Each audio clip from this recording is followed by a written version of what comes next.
Rate کو challenge نہیں کیا۔ سیاست ہمیں سبق دیتی ہے کہ آپ دلائل کے ذریعے اپنا مقدمہ جیتو،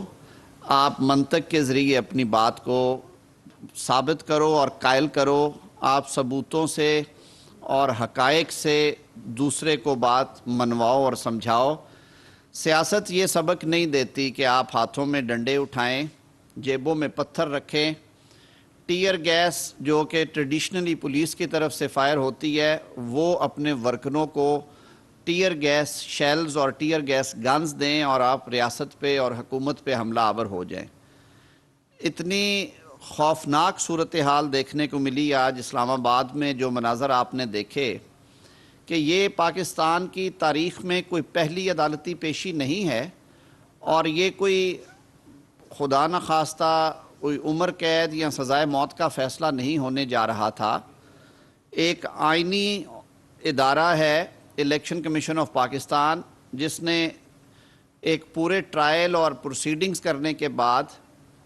اس نتیجے پہ الیکشن کمیشن پہنچا کہ عمران خان صاحب نے اپنے جو ڈیکلریشن تھے جو انہوں نے بطور رکن قومی اسمبلی دینے تھے، ان ڈیکلریشن میں انہوں نے درست معلومات نہیں دی، بلکہ کروڑوں روپے کے جو ان کے کوئی منافع تھے یا گینز تھے ان کو چھپایا، اور ان کو نااہل کرتے ہوئے الیکشن ایکٹ 2017 کی شکوں کے عین مطابق ایک ریفرنس جو ہے وہ سیشنز جج اسلام آباد کو بھجوایا کہ یہ کرپٹ پریکٹسز کے لیے لائبل ہیں،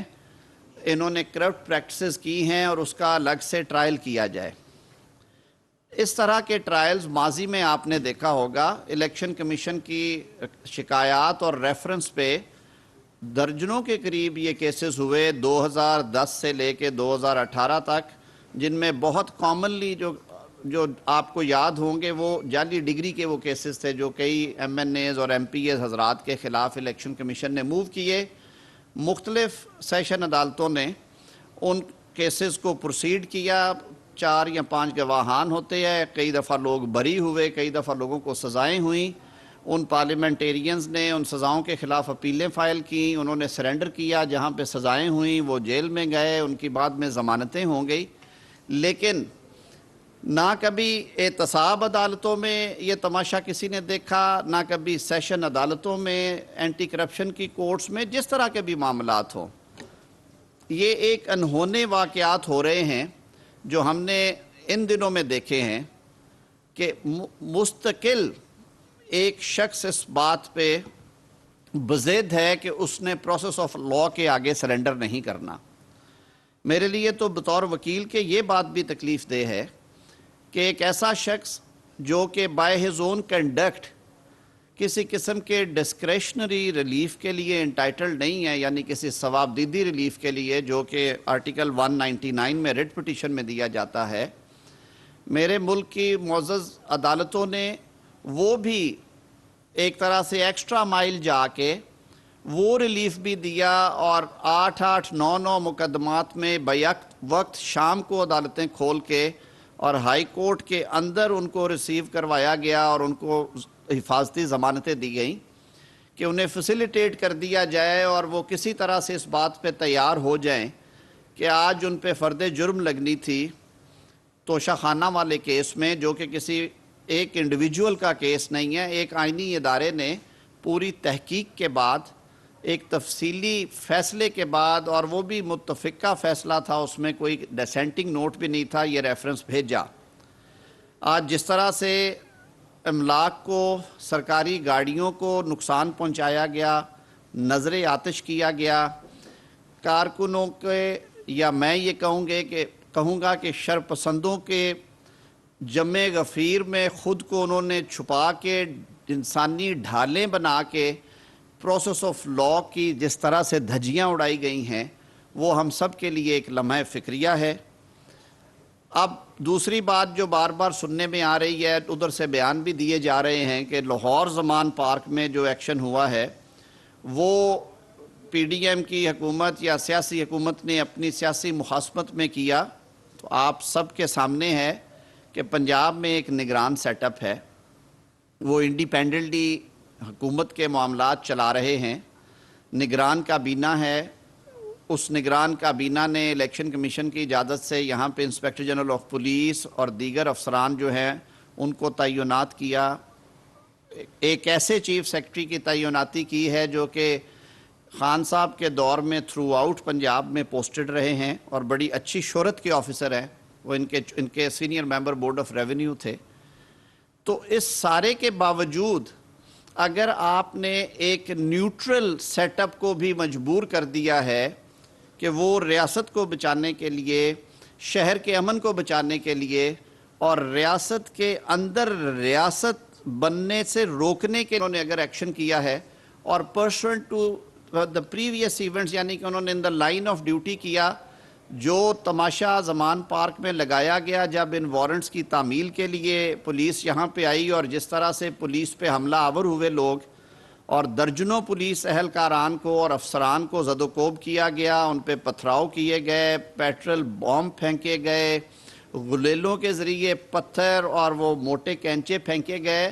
تو اس کے بعد ظاہر ہے انہوں نے تفتیش تو کرنا ہے, انہوں نے وہ علاقہ بھی سیکیور کرنا ہے. آج آپ کی نظر سے بھی گزرا ہوگا, ہم بھی دیکھ رہے تھے کہ وہاں کے بہت سارے رہائشی جو خواتین اور مرد حضرات تھے, انہوں نے کہا کہ ہم تو یرغمال بن کے بیٹھے ہوئے تھے, ہم نے شکر کیا ہے کہ ہمارا علاقہ کلیئر ہوا ہے. تو اس حوالے سے میں سمجھتا ہوں کہ یہ حکومت کی ذمہ داری ہے کہ امن و امان جو ہے اس کے لیے جو بھی اور جس حد تک بھی اقدامات کرنے ہو وہ حکومت کرے, اور یہ ثابت کرنے کے لیے کہ آپ موب لا کے یا شرپسندوں کے جتھے لا کے ریاست کو یرغمال کر کے اپنے مرضی کے فیصلے حاصل کر سکتے ہیں یا فیصلوں کو ہونے سے روک سکتے ہیں. میرے خیال میں یہ کسی قومی سیاسی جماعت کا نعرہ لگانے والے رہنما کو پاکستان کی اگر ریسنٹ ہسٹری میں جائیں تو اس طرح کرتے ہوئے ہم نے نہیں دیکھا. آپ لوگ خود پولیٹیکل بیٹ کے لوگ ہیں, آپ یہ کور بھی کرتے رہے ہیں. کیا میاں نواز شریف صاحب کے ساتھ عوامی سپورٹ نہیں تھی؟ وہ 3 دفعہ کے وزیر اعظم تھے, وہ جیل میں تھے جب ان کی سیاسی جماعت نے پنجاب میں سادہ اکثریت حاصل کی پری پول ریگنگ اور پوسٹ پول ریگنگ کے باوجود, اور پھر جہازوں پہ لا کے آزاد اراکین کو پٹکے پہنا کے تو حکومت قائم کروائی گئی پاکستان تحریک انصاف کی. کیا میاں نواز شریف صاحب یہ کالیں دے کے تو عدالتوں پہ حملہ آور نہیں تھے ہو سکتے؟ کیا آصف علی زرداری صاحب کو جب گرفتاری کے لیے وارنٹ بھیجا گیا نیب کی طرف سے تو کیا انہوں نے سندھ میں حصار قائم کر لیے تھے جہاں پہ ان کی اپنی حکومت تھی؟ کیا انہوں نے ریاست پہ یا ریاستی اداروں پہ یا عدالتوں کے پریمسز پہ جتھوں کے جتھے لے کے حملے کیے؟ بالکل نہیں ہوا. اس لیے نہیں ہوا کہ جو لوگ سیاست کو سمجھتے ہیں, جو حکومتی امور کو سمجھتے ہیں, وہ ہمیشہ قانون کا رستہ لیتے ہیں. وہ فسطائیت والی سوچ والے لوگ نہیں تھے اور نہ وہ ہیں. اور یہ ذہن میں رکھیے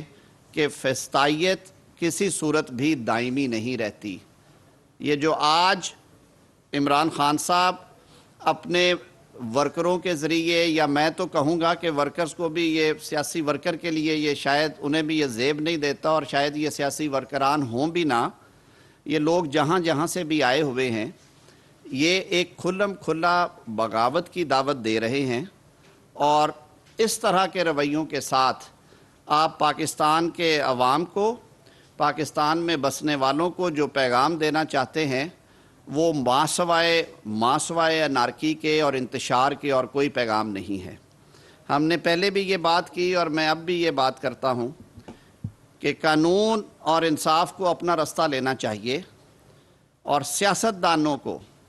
اپنے رویوں پہ نظر ثانی کرتے ہوئے یہ انشور کرنا چاہیے کہ آپ کی پبلک لائف ہوتی ہے, آپ کو ایک ایک گھڑی لوگ دیکھ رہے ہوتے ہیں. کیا پہلے کسی شخص پہ مقدمہ قائم نہیں ہوا؟